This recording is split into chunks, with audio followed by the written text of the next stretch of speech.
want to thank you very much, both from the Union Public Library and the Union Township Chamber of Commerce.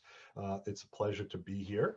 And we're going to talk about social media strategy and kind of using technology to help grow your business. Now, for any of the platforms that we talk about, the social media sites, we're not going to deep dive into how to use them. This is give or take about an hour or so presentation. We just don't have time to deep dive. So we're really going to talk more about strategy and ways to use social media at a kind of a mid-level. And the other reason why we're not going to deep dive into any particular platform is I don't know which is the right platform for you, but we're going to talk about ways that can help you identify that.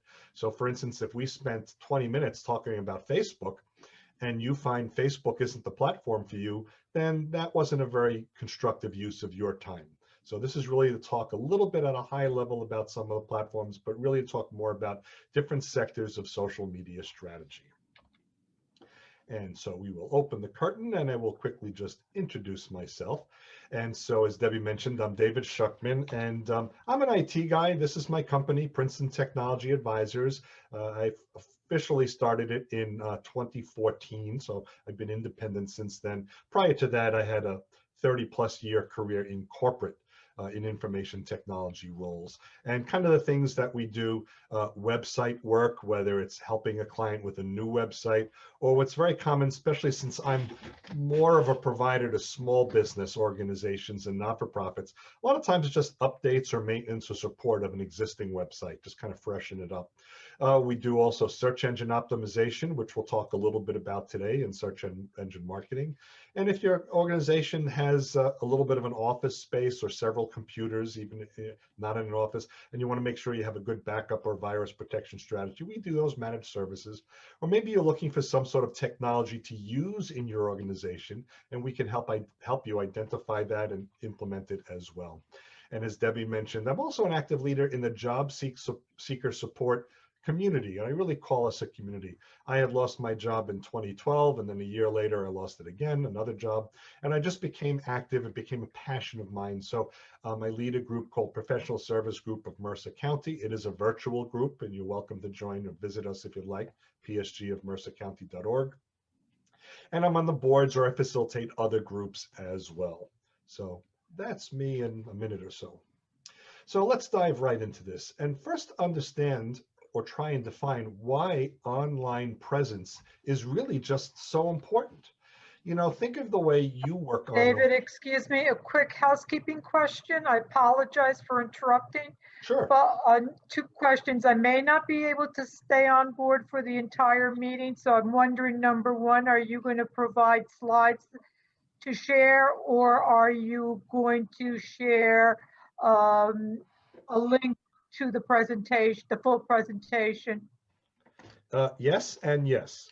So I unfortunately won't be here, but on my website, and I will have that on my last slide, go to my website, princetontechadvisors.com. You'll see a presentations or workshops tab. And in there, you'll find this slide deck, which is actually posted right now. I understand the library is recording this, so we'll post the video both there. And also I'll be providing these to the library as well. Thank you so very much. And I'm sorry to have interrupted. But like I said, I may not be able to stay in for the entire session. No worries. So, and then, yeah, and I'll cover this again later for those of you that are able to stick around. So why is online presence so important? And think about the way you do your own internet searches. People, we're just searching for products and information online all the time. You know, the common phrase is a Google search, because Google is the largest platform for searches, but people are constantly looking for information online, and maybe they're looking for someone like you or a business like yours. So that's why you need to be online. Also, having a presence or a website or social media presence online really gives you brand credibility.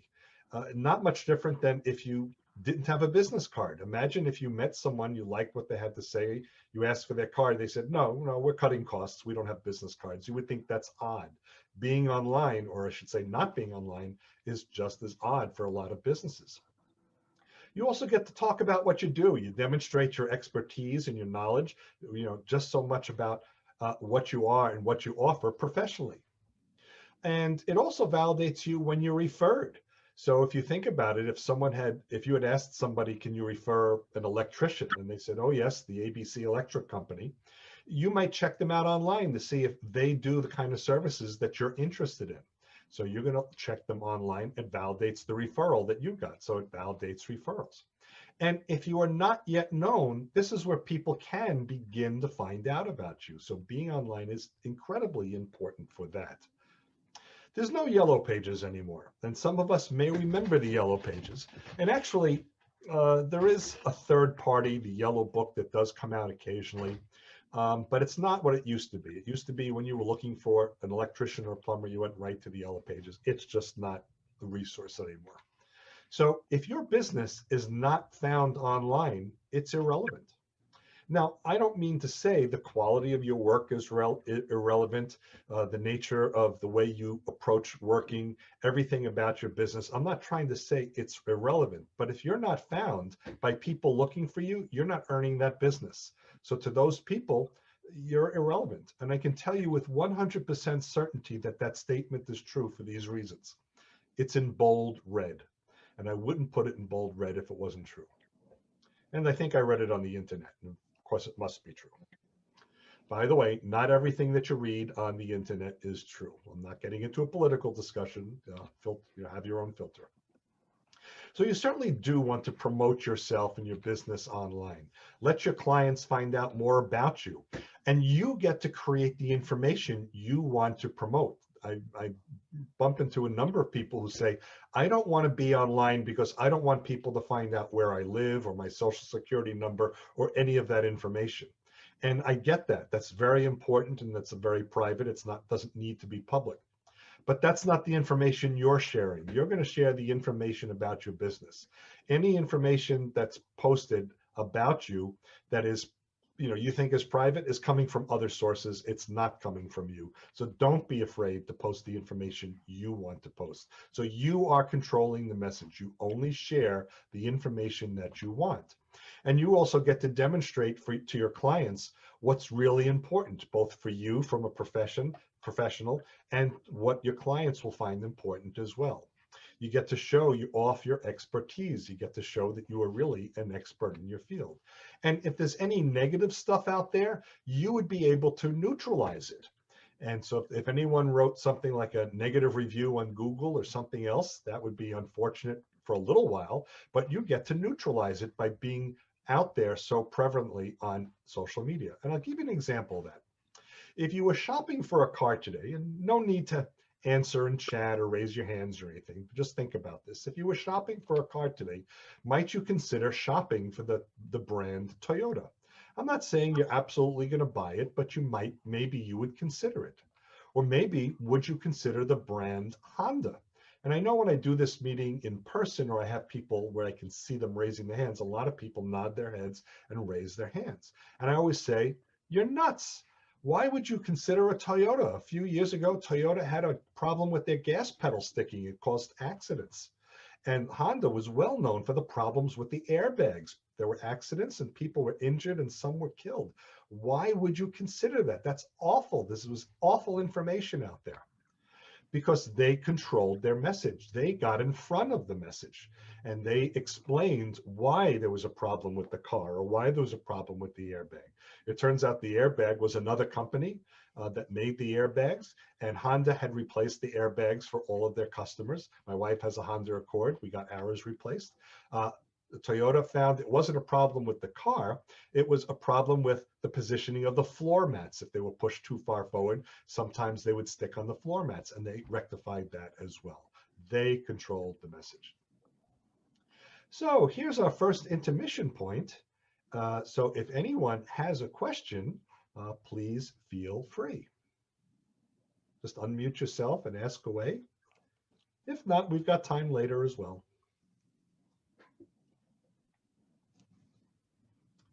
Or as you can see from the little pictures, you can go grab a sandwich or a cup of coffee or take a personal break if you need to. Any questions, thoughts so far?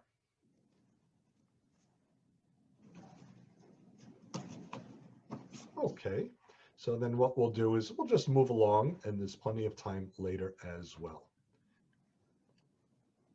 So let's start to define what social media really is. And I saw this definition and I thought it really, for me, was perfect. It's the collective of online communication channels dedicated to community-based input, interaction, content sharing, and collaboration. And I read this and my little light bulb went off and I kind of thought this was really very appropriate. And I mulled this for a while, and there was one challenge that I had about this description.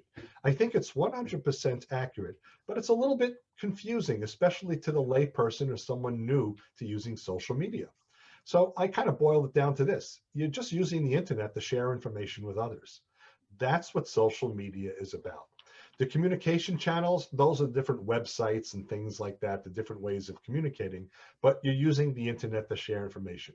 And so we'll talk about some of those communication channels. Now, this is a strategy that I subscribe to and I promote to my clients. It's called the spoke and hub. And think of a bicycle tire or a bicycle wheel or a wheel on your car. In the middle is the hub, and that's what holds, the axle and the wheel to the axle. And on the outside, it turns, but the spokes hold the wheel to the hub. And the hub is your website. It's your main thing. And so you may use on the top SEO, which is search engine optimization. You might talk only about a little bit of stuff, but in that channel, you'll want to get people to point back to your website. Maybe on the bottom left, you'll use some social media sites. And you might have a post, or you might talk about your business in a certain way, but it may not be talking about everything you do, but your website can and brings that right back. Maybe you're doing pay-per-click in the upper right, or email marketing on the left, and we're going to be talking about these in a little while. So any of these channels that you use, all individually might talk about little pieces, but they can all point back to your website, and your website becomes your primary, the hub of your social media strategy. So let's talk first about websites. It's very important, certainly, for promoting your brand. Think about when anyone does a Google search or a Bing search, what does the search result give you? It gives you a list of websites that match the search criteria. And so you would hope that your website can show up there as well. So it does let you easily be found online because hopefully your website will come up at the point someone begins searching for you. It's certainly more robust than your business card or any sort of marketing documents you have, because you can put more content on it. You can have multiple pages, you can have downloads of documents and pictures, and it does tend to be fairly well organized with different web pages. And then that's another reason why it's more dynamic than marketing documents. A marketing document may be a single sheet or a two-sided, and it's static. It doesn't change. You hand it to someone and they always have it, but you can update your website content whenever you'd like. You certainly want to promote website content. You want to deliver information that really helps the audience. It helps the audience to make their buying decision or the business decision, hoping that they will contract or buy what you're offering. And across all of your web pages, you want to tell what I call a story.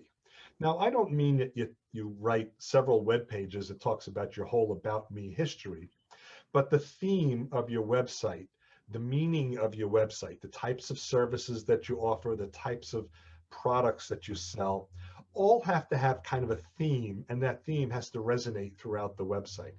Google likes, when it reads websites, consistency. It likes to understand the meaning of your website. And one of the ways it does is it reads the content on your website and goes, oh, this website is about this topic. And that's the way it works. Information always should be helpful to your client, to your readers, not about you. Don't tell them just what you want to tell them. Tell them what they need to know. Because if it's helpful, they're more likely to come to you for service.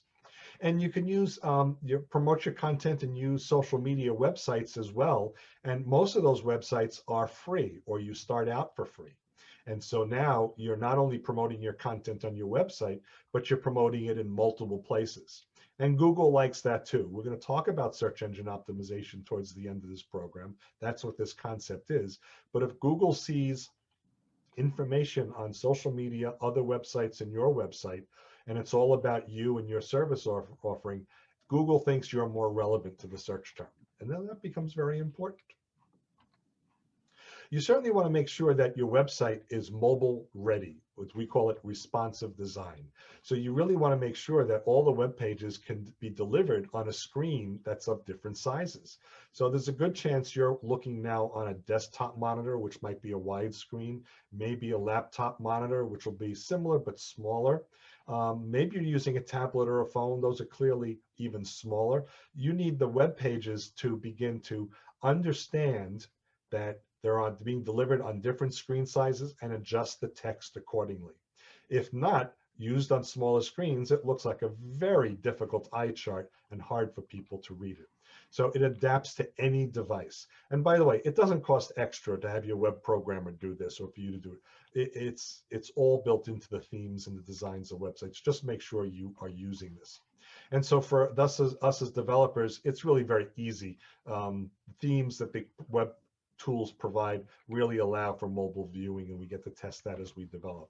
And also, if your audience is going to be a younger audience, if your clientele is the potential to be a younger audience, under the age of 37, 38, under that age, they're millennials. 20% of millennials do not even use a desktop or a laptop. They are primarily on mobile devices.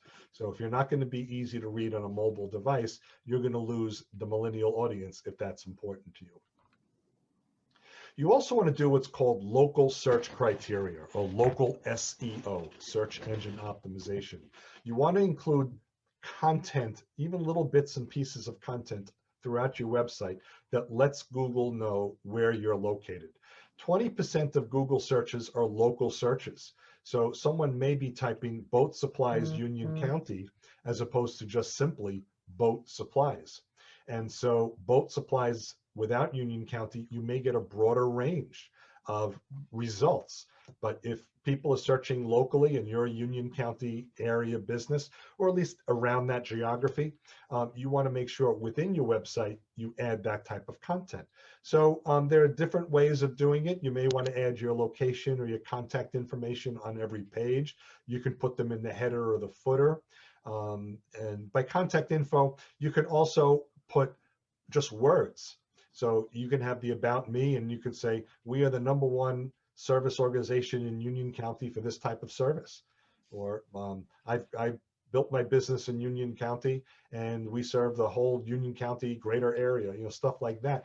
And Google will pick up on those little uses of Union County. I wouldn't word stuff and put Union County every sentence, but on every page.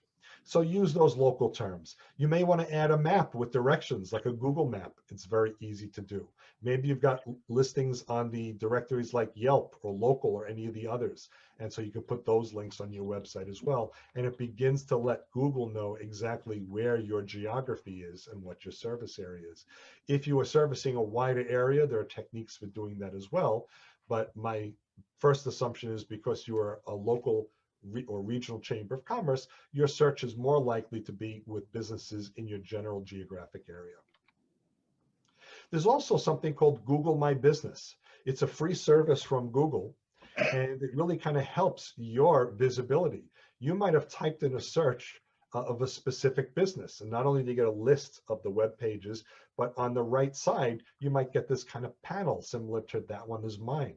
And so you can set up a Google My Business page or listing as well. It will put you on Google Maps. So go ahead and do that. It is completely free. So it pops up with the search results, and it does help promote your local business. You can put in your hours of operation, contact information, links, all sorts of stuff that will help people be able to find you a little bit easier. And Google likes it from a search engine optimization perspective. Anything you do on Google, Google likes because you're using Google, and it just helps their tools. Okay, here's another intermission and a break point. Any questions? Any thoughts?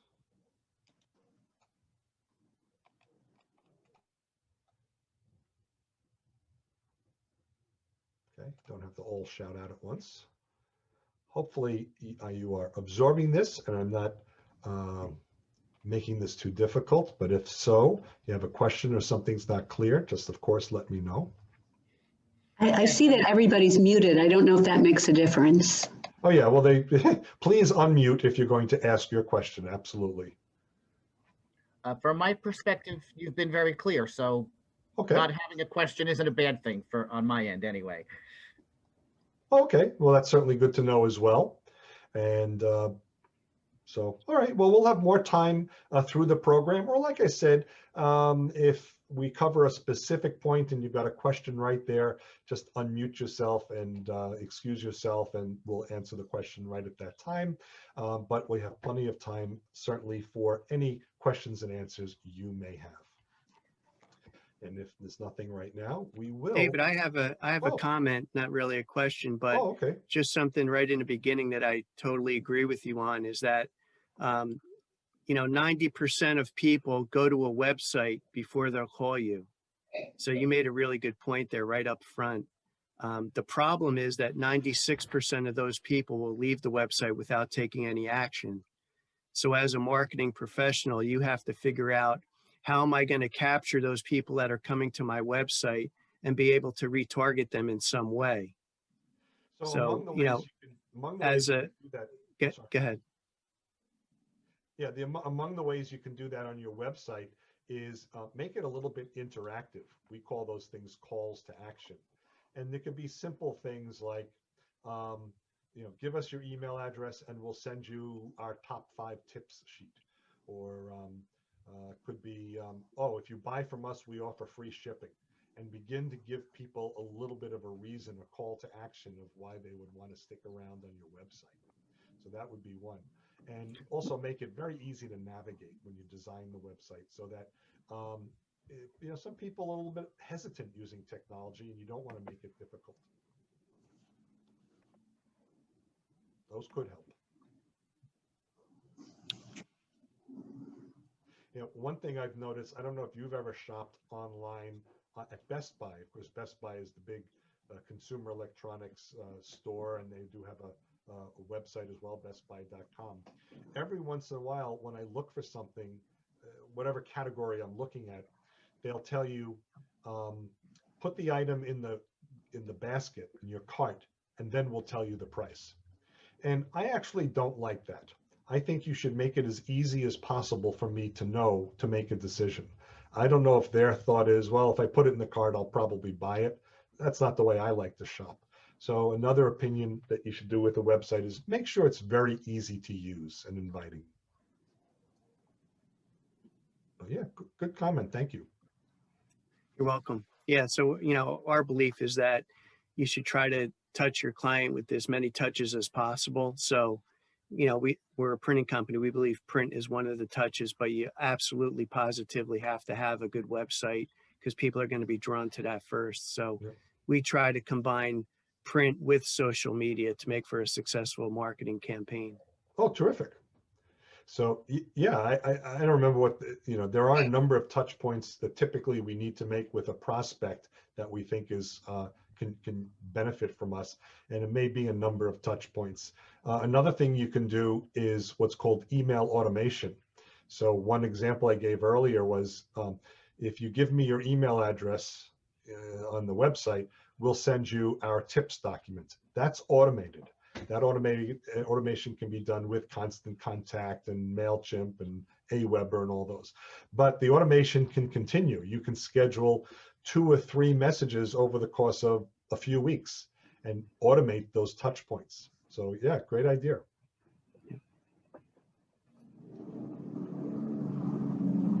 All right, so we'll move along again. Always time for more questions a little later. Let's talk about your LinkedIn profile. And hopefully you are developing a LinkedIn profile. If not, you'll learn just a little bit about it right here. But LinkedIn is the #1 business-to-business website or social media platform. As of the end of last year, there were over 740 million users. So this tends to be used much more for B2B than Facebook or some of the others. And we're going to just touch on Facebook again a little later. So it is used by business professionals mostly. You can look for people by role or keywords. You can research prospective clients. So maybe you've met somebody and now you want to do a little research as you develop your touch points and your marketing campaign towards them. You may be able to gather information as you're preparing a presentation. You may get invited in to talk about your service and product offering if it's that kind of business, and you'll get enough information about some of the employees in the business right from there. And the information that you present about yourself and your business is not as limiting as a document or any other content, because it's a web-based platform, a social media site. You can have lots of posts and share lots of information. And it is free, and it's very easy to provide information on LinkedIn. LinkedIn does have a paid model as well. They've got a couple of paid platforms. I don't think you have to use it, especially you don't need it at all to get started. We could talk later if you have had specific questions about some of the features that they may have in the paid, if it's worth it or not. But I found for my business use, LinkedIn, even free, is very robust. And Facebook. Facebook is the #1 social media website in the world. As of the end of last year, 2.8 billion users. And so if I did my math right, that's more than a quarter of the planet uses Facebook. So that's a lot of people using Facebook. It is the #1 business to consumer website. It did start out very much as kind of a friends thing, people staying in touch with each other. It became an easy way to share photos and posts among family and friends.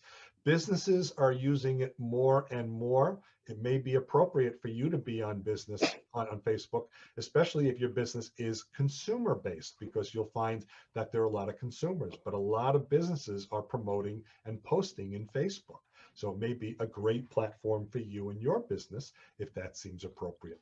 You share information about what you're doing. You can tell clients about your prospects and about your clients and prospects about specials. Steer traffic to your website, and that's actually true with every social media platform. Once you've got them looking at your social media site, especially Facebook, you'll want to get them looking at more information on your website. And it is being used for business. But the one thing is, if you're going to use it for business and you also use it personally, so you have a lot of personal friends and family, be careful who you friend, or make sure you have the security set up that properly separates what businesses or people that are not your friends can see. It can even be something innocent like you're connected to your brother's family. They went on a family vacation to the Caribbean, and they have a beautiful picture on the beach. The sun is setting behind them. Several of the adults are there. They're all in their bathing suits and they're holding a beer in their hand. And they may think, hey, you hang out with boozers. You just don't know what people are going to interpret. But that was clearly a very innocent picture.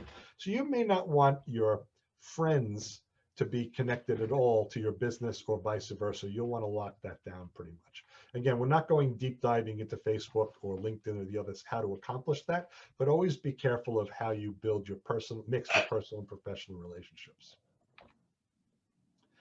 Twitter.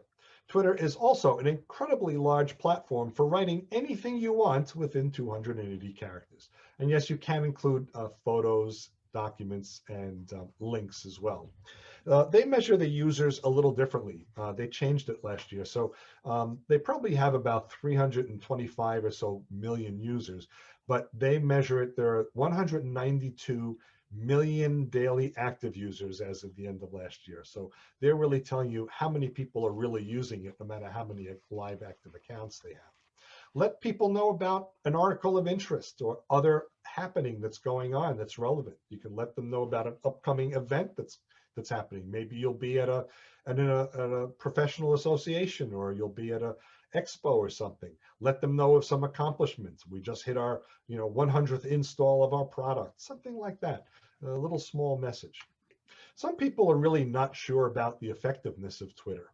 And so I would challenge you to think of this. Now, I'm not making a political discussion at all, and I do not want to get into that, but just ask former President Trump how he feels about the effectiveness of Twitter.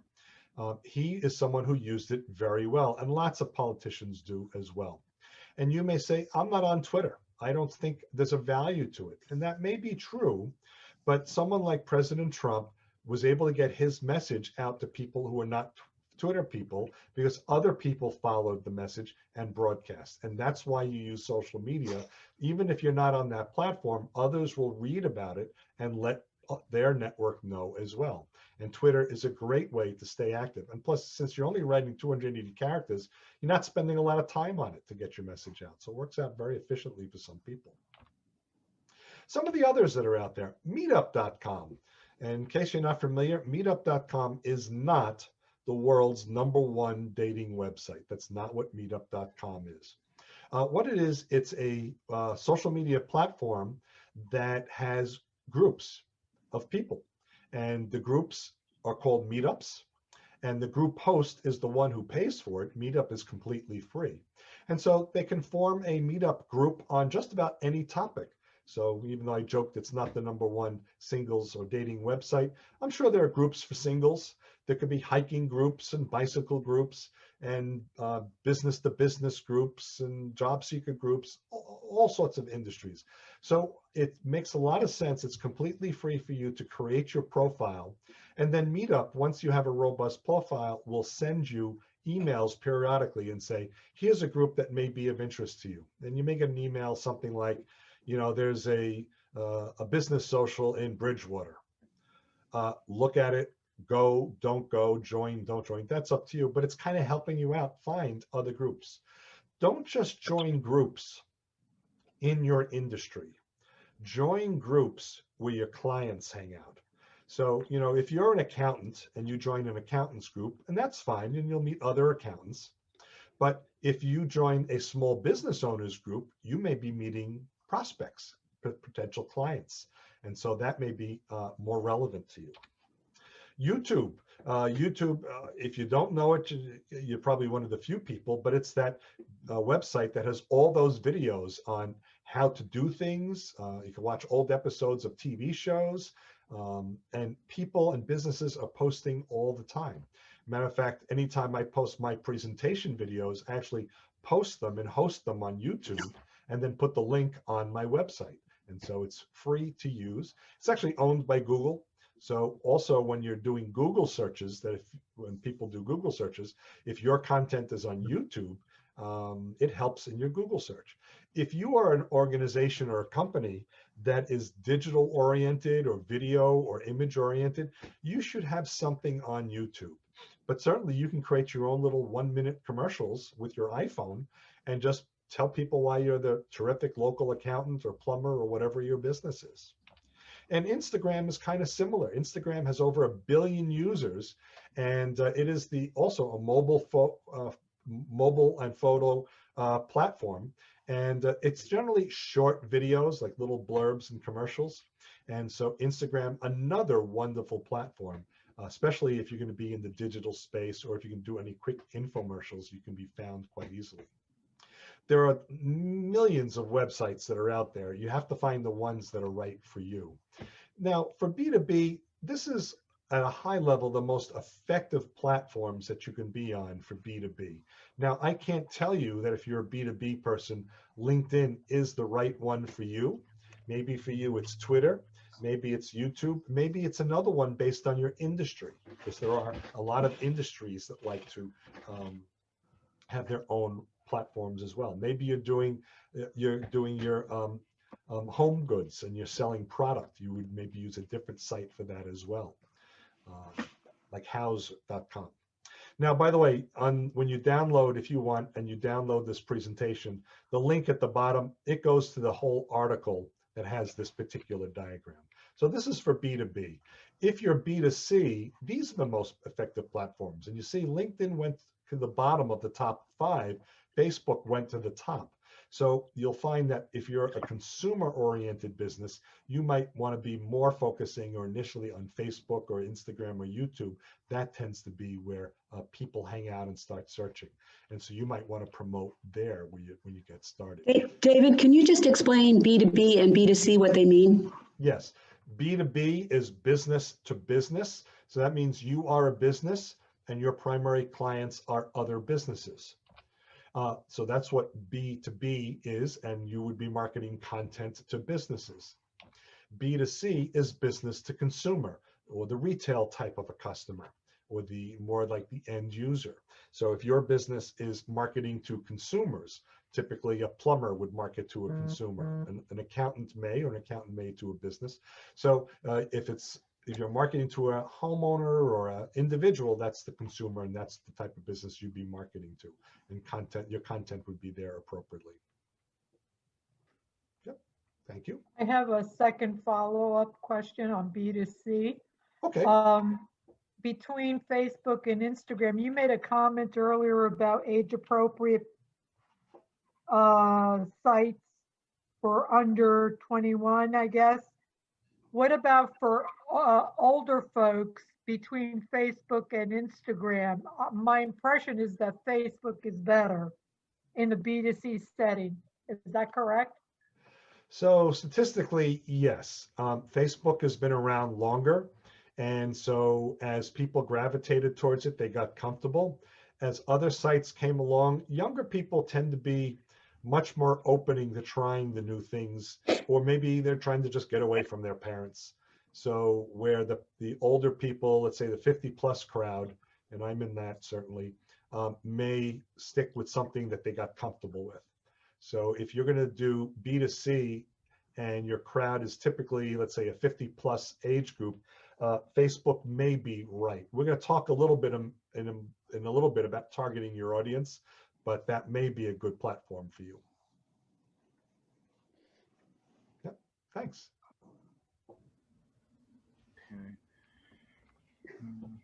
Let's talk about blogging. Blogging is a great way to get your information or messaging out. A blog is a website, or it's a web page on your own website, and it allows you to write these articles, and the articles are called posts. It's just what they evolved into the naming it. The word blog actually started in the late 90s. We used to call these things weblog, but they shortened it to blog. And the type of information that you provide, it tends to be not an opus, but you're writing, a few short paragraphs.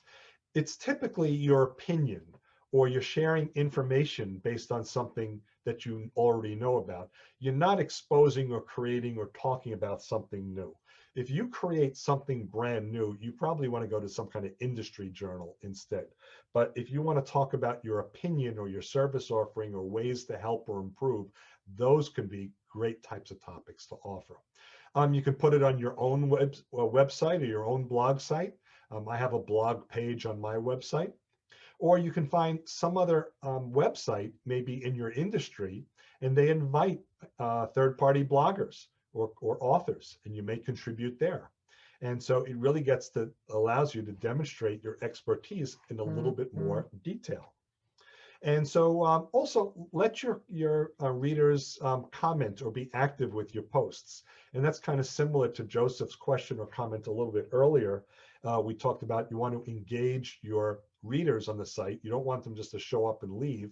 You want to get them a little bit active. So I know if there are blogs posts that I like, I'll usually write a comment. Okay. And it does really help to promote your brand and to develop your brand, because now someone can find information that you're offering, helpful information, how-to information, informative, because websites and being online are always about helping the people you're writing to. It's not about helping you. I mean, bottom line is it helps you if you get the business, but the way you earn that business is providing help to others, and it'll really allow you to develop and promote your brand. Email marketing and newsletters. I think this is can be a very effective social media tool. Okay. And basically all you're doing is you're sending a message to a group of people using email. It's just that simple. You can advertise a product or a service. You can provide information to others. You can enhance relationships. So you already have a relationship with a client, keep you in the back of their mind by sending an email once in a while. You can encourage customer loyalty and increase repeat business if the nature of your business is that way. And I'll give you an example. One of the companies that I get an email from fairly periodically, fairly regularly, is CVS. the pharmaceutical store. Now in my neighborhood, all the big brands are around, but CVS will constantly send me at least once a week an email letting me know whatever is on special, or they'll send me a coupon, and I get at least once a month, everything not on sale is 25% off. That's what the coupon. So I can go shopping and use the other coupons and weekly sales, or I can buy something that's not on sale this week and still get it for 25% off. Everything to me is on sale. So more times I go to CVS than some of the competitors because they're keeping me brand loyal by sending me an email marketing. Now, there is a difference between email marketing and other social media platforms. So your website needs to be found, right? They have to search for you. They have to find you. Your social media sites have to be found, okay? And so in the marketing world, that's called inbound marketing. You're putting little breadcrumbs out there so that you can be found. So that's inbound marketing. You're getting them to come to you. Email marketing is different. It's outbound marketing. It's almost like newspaper advertisements or radio advertisements. People are sitting around and they get your email. You're sending it to them. So it can be very effective. And I would say also use the email marketing programs that are out there, not just your own Gmail account or Outlook. Use some of those other email marketing tools that are out there. It'll be much more effective. So let's also talk about your audience. Who is Excuse me, I'm sorry again, another question if you No, don't good. mind. Can you suggest some of the better platforms for email marketing? Yeah, there are dozens that are out there. The ones that tend to be the most popular, the most popular by market share is called MailChimp, chimp like chimpanzee. MailChimp is got about a third of the marketplace, and the reason why they still offer free accounts, and you can do quite a bit for free. Although in the last year or so, they've started cutting some stuff out of new free accounts. So if you have a free account for a few years, like I do, they didn't take stuff away, but you get a new one, they're not giving you new stuff. Another popular one is called Constant Contact. They've been very popular with a lot of corporations because they've been advertising and marketing themselves to big business. And MailChimp started marketing themselves to small business and individuals. And Constant Contact does better with integrating with other third-party tools. Like if you have a Salesforce.com or any other customer relation management tool that doesn't have built-in email, they interface with other tools. The Constant Contact interface is a little better with that than MailChimp. Another is called Aweber. And they all kind of do the same thing. Their buttons and menu items are different, but you can do all the same things. So yeah, look online. If you want to start for free, MailChimp is probably a good place to start. Well, we're doing Constant Contact. I have a specific question though. With Constant Contact, you can't incorporate your message as an attachment, if I'm not mistaken. You have to incorporate the message within the post itself. So I don't know what you Is mean that by different with MailChimp? I don't know what you mean that you can't incorporate your message in your content, because if you write something, that's your message. So maybe be more specific.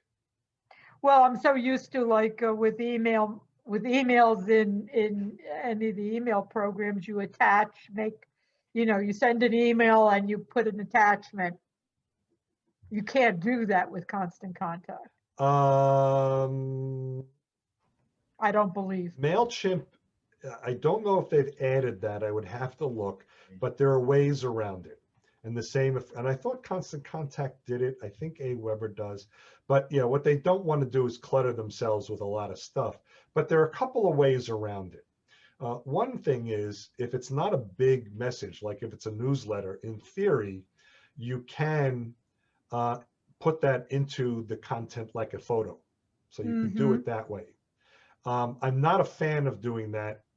And the reason why is email companies, not MailChimp, not Constant Contact, but the recipient, the Verizon.com and Gmail, they get very skittish when the message coming into their customer is only a picture or a flyer with no words. And they'll often flag those as spam. So that may not always work. Another thing you can do is you can post your content somewhere like on a Google Drive or someplace else and put a link to it. Click here to download the flyer, that kind of thing. I see. And that's not much different than an attachment, because attachment, it's not open until they click. And if it's on your Google Drive or your OneDrive and they click and it opens, it kind of functions the same way. I think that's a better strategy. Thank you so much. You're welcome. So let's talk about, so who is your audience? Well, if you're lucky, it's all those people in the picture. But when you think about your audience may be different than anybody else who's on this call based on their business. So who is your audience? And your audience really is anyone you want to reach with social media. And that includes your website as well. So that's who your audience is, the people you want to reach. So you need to understand who your audience is. You need to understand what's important to them and how to communicate to them. Each audience is different. If they're the 50+ crowd, you might communicate differently than if they're the under 50 crowd or the under 35 crowd. If they're B2B, business to business, you might reach out to them differently than you would an end user consumer. For example, if your audience is kind of retail based, which we would call business to consumer or B2C, you might want to use more layperson type terms in the content that you post. So if you start adding acronyms and industry terms, your audience may not understand that. On the other hand, if your audience is within the industry, if you're a B2B type service, if you're selling to people in your industry, they expect you to use industry and technical terms because that's their world. So, these are examples of things you have to do to communicate to your audience. Now, clearly it's a bigger picture than this, but just wanted to begin to talk about this a little bit. So this is the question that I always get: which is the best platform for you? And right now we'll answer that, and that'll be right away worth the price of admission to this webinar. And you may want to get your pens and your cameras out and take a picture of this slide, because this is going to be what you're going to want to know. Which is the best platform? You can't be on every platform. And the reason why, it's just too time consuming. You'll probably find dozens or hundreds in your space, depending on the nature of your type of business. So you need to determine which is the online platform that is most relevant to your audience. And you have to determine that. It is also possible to work with social media and digital marketing people to help you with that if they've done those types of studies.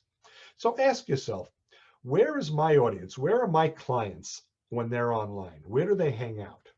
And you may be able to figure that out because you're searching in a way similar to the way they would. Also, see where your competitors are hanging out. Go to your competitor websites. People that do the same sort of thing that you do. Most of us are in business that do a kind of business that other people do. See what they link to. See where they're posting. So maybe they figured it out. And they probably figured it out because they figured out where their audience is already located. So you want to be where your audience is. You also want to be where your competitors are. And start with that one platform. And you may be thinking right now, no, there's too much competition. I don't want to be where my competitors are. I have to stand out from my competitors. And I get that. But big business has figured out that this is the proper strategy. And I'll give you a couple of examples. You may be in the mood, maybe this afternoon, to go out for a lunch. And you may go down Route 22 or any other highway that's near you. And you'll pass McDonald's. And you'll say, oh, that's interesting, McDonald's. And think about what's across the street from McDonald's. Burger King, which is down the road from Wendy's and probably next door to an IHOP or a KFC or Taco Bell or any of them. The fast food restaurants have figured out that they do much better when they group together. And the reason why is sometimes the family hasn't decided what they want until they see what their options are, much like looking at a menu. Or sometimes the family, dad says, we're going to go to McDonald's, and the kids are screaming from the back seat that they want Burger King. So you want to be where your competitors are because your audience, your clients haven't figured out who to buy from. Here's another example. I'm a big home improvement guy. I like doing a lot of projects. I like going to Home Depot and Lowe's and the other stores. Home Depot actually has a very big division that figures out where they're going to build the next Home Depot. So whatever their statistics are and however they measure it, and they figure out they're going to put it in a certain neighborhood on a certain road because of traffic volume or whatever, and that's fine. Lowe's, their competitor, does not have a big department that does that. What Lowe's does is Lowe's sees where Home Depot built, and they built a couple blocks away. So that's, or across the street. So Lowe's has a different model. They said, I'm going to be where there's a Home Depot and give the consumer the choice. You'll have to experiment a little. You might try a platform.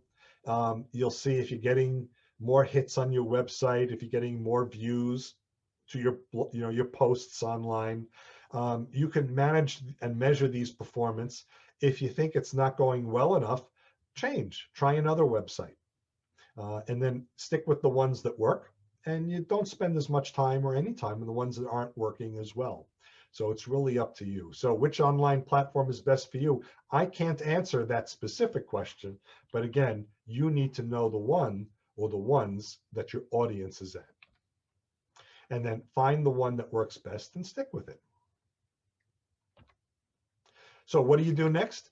Pick one tool. Social media is like that old joke, how do you eat a 1,000-pound elephant, right?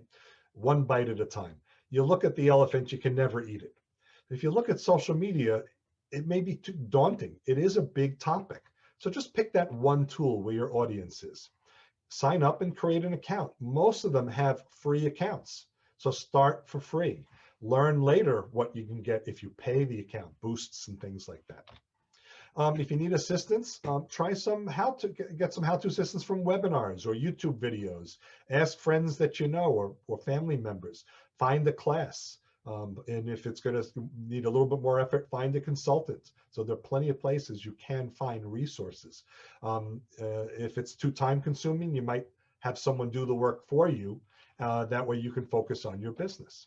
And then get started, but just get started with one, right? You eat the 1,000-pound elephant one bite at a time. Social media, you have to use the same philosophy. Okay, another intermission point, and then we'll get to a couple of other things like search engine optimization and a few other tech topics, and then we'll wrap up. Any other questions at this point? Something of interest or something I can clarify? I have a strange question, I think. Oh, cool. I had been on LinkedIn. I'm not right now, but I'm reconsidering it. When you go on Facebook, you can look up people and do all kinds of things, and they don't know you looked them up. But on LinkedIn, it tells you that so-and-so looked at your profile. And I just find that sometimes I don't want people to know that I was looking them up because, if it's somebody who maybe would be joining the chamber and I just want to see what they're all about, or somebody looked me up, that kind of a thing. So I don't know. What's your opinion on that part where you can see people who've been looking you up? So I don't mind it. And I'll tell you in a moment how you can stop that also, but I don't mind it. I want people to find me. I'm in business to earn new clients. So I want them to find me. I want to put content out there that will interest them enough to look at my profile and maybe go to my website and find me. So I'm good with it. I had met a woman a number of years ago when in my job seeking support capacity, and she said, I am not on any social media platform. I don't want anybody to find me online. I just want the recruiters to call me. I said, okay. I said, how are the recruiters finding you? And she said, I don't know. They've got a way. I said, sure, they're looking for you online, but you're not there. So, and she wasn't getting calls. So it's a different world now. And so you do need to promote. Now, if you are doing a bit of a clandestine search, if you want to do that, or if you're afraid that someone may get weirded out that you're doing that. We can't deep dive into it, but in the upper right corner of LinkedIn, you click on your image and it drops down, and you can go into your profile settings. And you could make your profile settings into more private settings so that people won't know that you're snooping around. Okay. When you do that, you also make yourself invisible to be found. So what I would say is tighten up your profile settings, do your search, and then when you're done, loosen them back up so that you can be found. Oh, okay. Okay. All right. Thank you. Yep. You're welcome. I have another question if I can. Sure. So you may cover this in the next session, and if so, I'll wait. When you shared your hub picture, my question was, we use something called DreamHost. Where does that fit in that hub? I don't know what. Oh, in the hub picture. So what happens is. Well, your first slide. Yeah. The spoken wheels. The Yeah. spoken wheels. Got it. So what DreamHost is, they provide technology services. And DreamHost, maybe you've heard of GoDaddy or HostGator or some of these others. They're similar companies. When you build a website, it's a program. It has to run someplace. It's got to be on a computer. It can't be on your own desktop or laptop because nobody will see it. It's got to be out on the internet.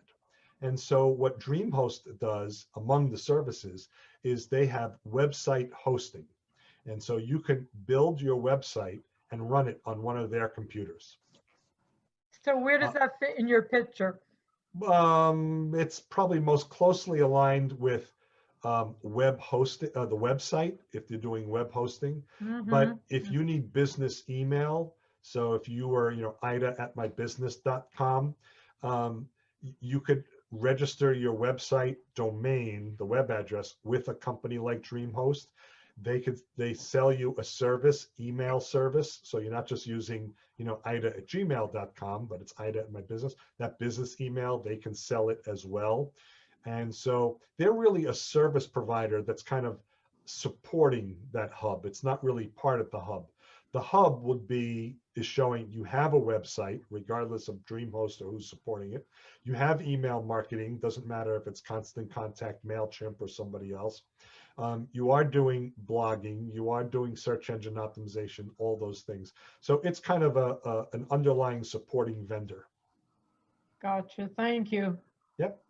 And so, yeah, if you're going to do any of those tech services, DreamHost, they have a good reputation. GoDaddy has a good reputation. HostGator and a few others have good reputations. And so you can work with them, or sometimes what happens is you create the contract with them. You say, you'll host my website, but I'll hire a programmer to build the website for me. And, you can do that as well. Thank you. You're welcome. Okay. Search engine optimization. We could do an overview of search engine optimization in an hour by itself. So this is an overview of an overview. But when I first started doing this presentation, always search engine optimization questions came up. And so I just thought I would add it to the topic. And yeah, and this may be one that'll generate a few questions. So don't be worried if you're wondering, I don't get it yet, but let's dive in. So let's first think about how search engines work. And what a search engine is basically like a Google search or a Bing search. Those programs are called search engines. And what they allow you to do is you enter a term or a word into the search engine. There's usually a field at the top. And you press the go or start or whatever button they have. And then this is what they don't do. This is what people think they do. And this is what they don't do. So in Google, they don't instantly take that search word, search every web server on every hosting provider, like, GoDaddy or DreamHost, and search every website, read every page, all the attached documents, and then bring you a result of what they found. That's not the way Google works. That's not the way Bing works. Yes, you do put in a term, but they are not searching right now. No way they can come back with 1 million matches in 1.1 seconds if that's what they have to do. What they do is night and day. Google has these programs, Bing, the others all have the same thing. Night and day, they just search websites for everything. These are just programs that gobble up information. They just find information on websites. They're running night and day. There's 1 million of them running. They find every website they can, and they send that information back to the database. So Google has this incredibly big database. It's a series of databases that contain stuff.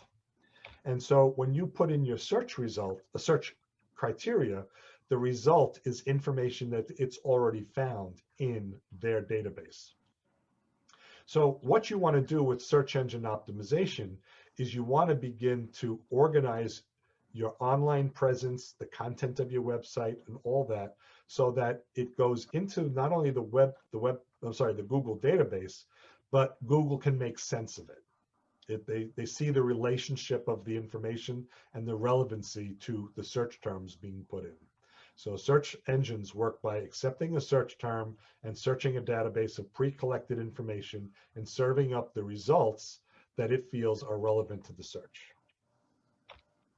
So in search engine optimization, you want to improve visibility in the search engine results. And ultimately what you want to do is drive traffic to your website. You want to get people to come and look at your website. So that's what SEO, search engine optimization, that's what the goal is. And it tends to be very organic. In other words, it's not instantaneous, but it does happen a little bit free and natural and slowly. Because it does take a little while for Google to have its aha moment. But there are two primary components to search engine optimization. One we call on-page SEO, and the other is called off-page SEO. And so what's on page, if you just kind of think about the words, it's what's on my web page or on my social media page. It's on my page. So you want to optimize the written words that you put into your website with the words that typically people use to search. So it has to be what they would do to look for someone like you, not what you think you want to talk about. You can also talk about what you want to talk about, but you have to include the keywords and phrases that are relevant to people that search. Now, there are techniques for doing that, and that's something we don't have a lot of time for doing, but when you work with someone who helps you with SEO as a project for your website, that's what they do, is help you identify those keywords. And then within the website, there are a lot of hidden places to put keywords in addition to the written word. So we look at a web page and you can see what's right on it, but you can't see deep down what's inside it. But Google does. Google does look in. So you may say, well, it's clear that the title of my website is Technology Services, and that's fine. And just because you write it, it doesn't mean that this thing, the page tag or the title tag, actually has that assigned. So that's one of the hidden places you have to make sure you fill out. Some of the tools for web designing make it very easy to find these things, and some make it not as easy. Also, the name of your web page. Every web page has its own web address. I actually worked with a client who had each web page was called page 1, page 2, page 3. Imagine looking at this one if my web page for technology services was princetontechnology.com/page1. What is page 1? Google doesn't know what page 1 is. You're making Google do a lot of work reading. But here, you call the page just what it is, and it helps Google understand. That's that story mentality that's beginning to happen. You're telling Google in lots of places about your company and your website. And then there are these meta tags. I won't go a deep dive into them, but every page, every template has them, and you get to put information in the meta tags as well, and Google will read them. Your readers won't. They'll never know they're there. And what's nice is they don't need to be grammatically correct. You don't have to write a sentence. You just have to have the keywords in them. It tells the search engines more and more what your web page is about. And also have internal links on your web pages that link to other web pages. Your menu is an example of that. You have a menu on the top, you click on it, you go to a web page. You can actually have pages within your website linked to other web pages. So you might have something like, here's a description of my technology services. For more information, click here to contact us, and direct them to your contact us page. Those are simple examples. And then there are these things called alt tags. They're attached to the images. Every photograph that you have actually has hidden places on the back, inside, I should say, for describing the image. Now, if you use one of those services like Shutterstock or Getty Photo or any others to download pictures, it's perfectly fine. You'll find some really lovely pictures. But they put their own alt tags in them. So if you have a picture of you having a discussion with a client, maybe the alt tag says people talking. Well, that's true. But what you want it to say is technology services. Change it. Make sure you change it so that it tells that consistent story. What an alt tag is, you may remember years ago, you used to go on a family vacation, you took a bunch of photographs, and before you put them in the photo album on the back, you wrote something like, 1985 summer vacation to Lake George, something like that. That's what an alt tag is. It's on the kind of digital back of the image that talks about it. So lots of places. Google likes reading this information, even though your readers don't, and it helps Google understand the relevancy of your website content to the searches that are going on. Off-page SEO is what's happening on other websites, not on your website. And you may say, how do I affect that? And that's a little harder to do. Off-page refers to the activities of other websites outside your website. But in the Google world, the Bing world and searches, it gives your website more credibility. So you could say, my website is about technology services, and Google goes, well, that's nice. But if someone else's website says, David's website is about technology services, Google says, oh, that's like an authority. That's like a recommendation. Google likes that stuff. So it gives an indication of how the world perceives your website and your business through the search engines. So the most important ones that you can try and work on is called link building. What you want to do is put on your website links to other websites in your industry. Or maybe have the Chamber of Commerce. I haven't looked through the whole Chamber of Commerce website. Maybe all of their members have links to their websites on the membership page. May be a good thing. If you are selling products and services, you may link to your vendor pages, and Google will understand that. And so what you also want to do is contact your vendors and say, hey, I'm one of your loyal customers. Put my link on your website and get them to reference you. And that could help as well. And your social media sites. You're in charge of your social media sites. You're in charge of the content you put on your Facebook and your LinkedIn and all those things. Have them link back to your website. There's that spoken hub that's beginning to develop.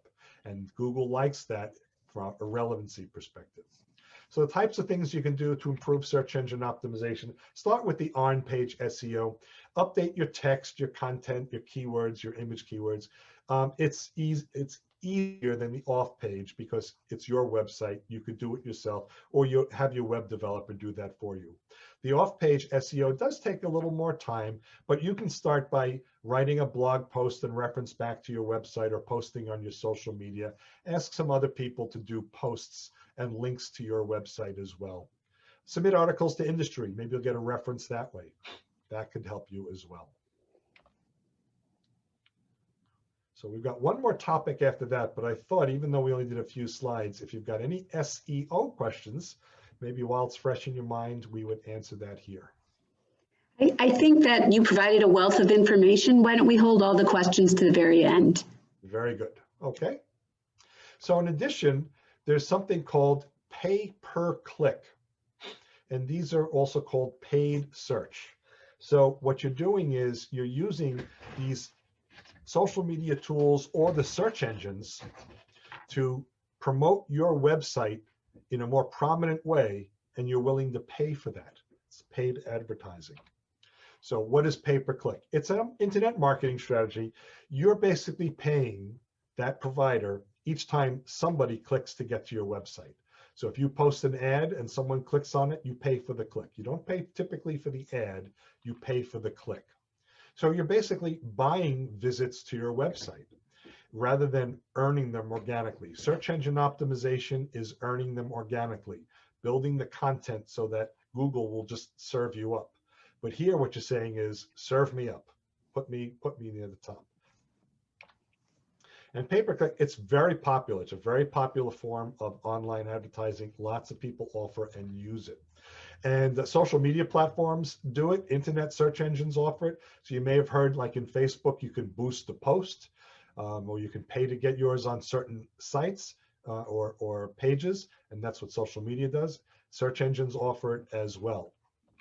So we'll talk about, on the search engine world, what's called Google Ads. It used to be called Google AdWords.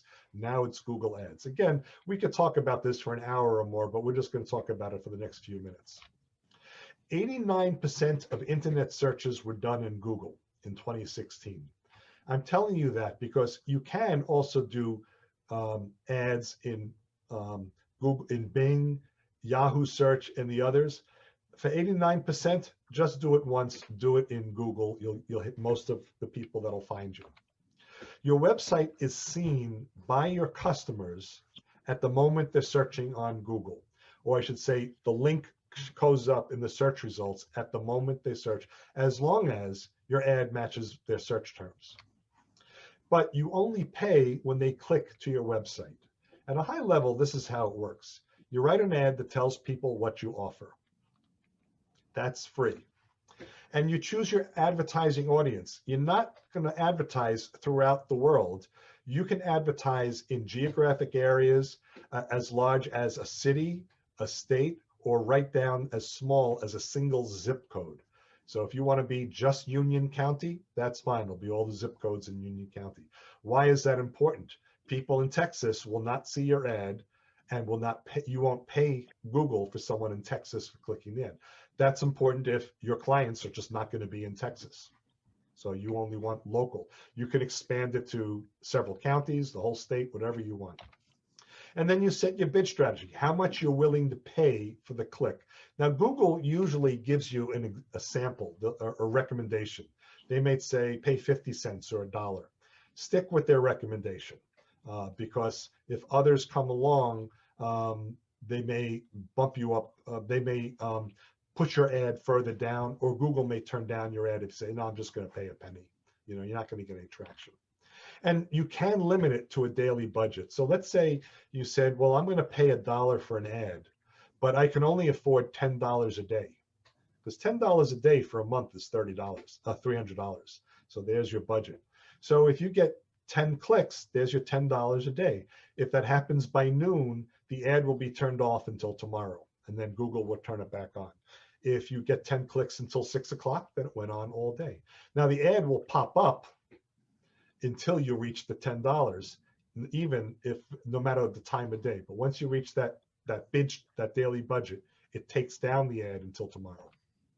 So here's an example. I put in a link for a search for plumber in Princeton.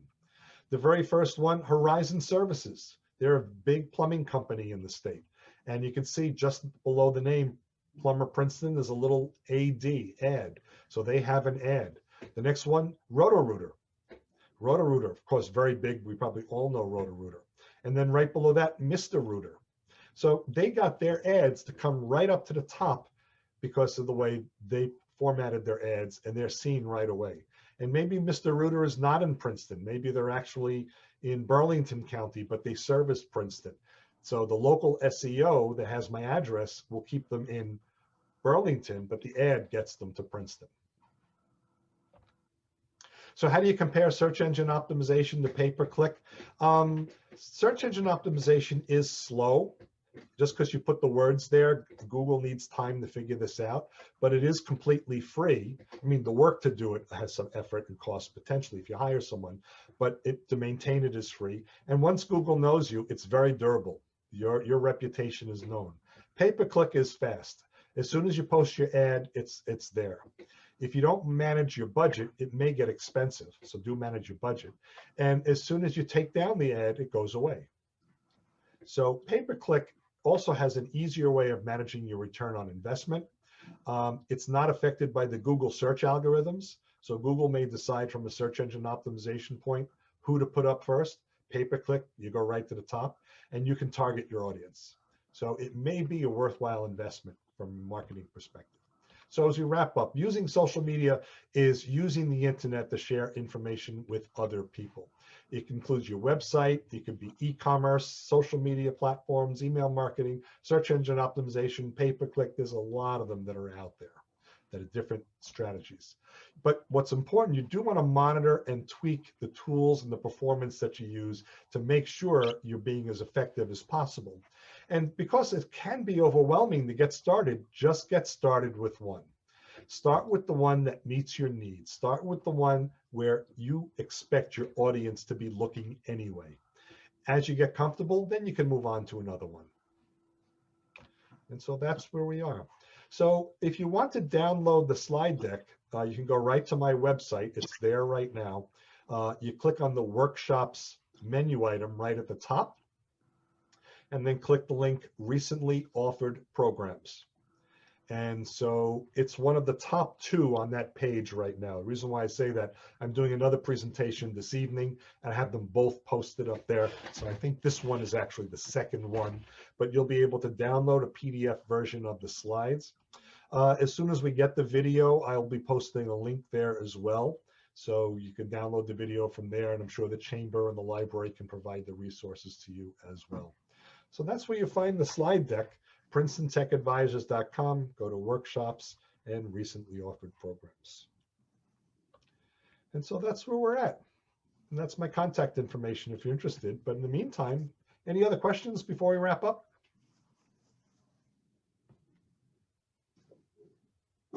David, I just think you provided so much great information. I'm going to quit the recording in case anyone wants to ask a question off the recording.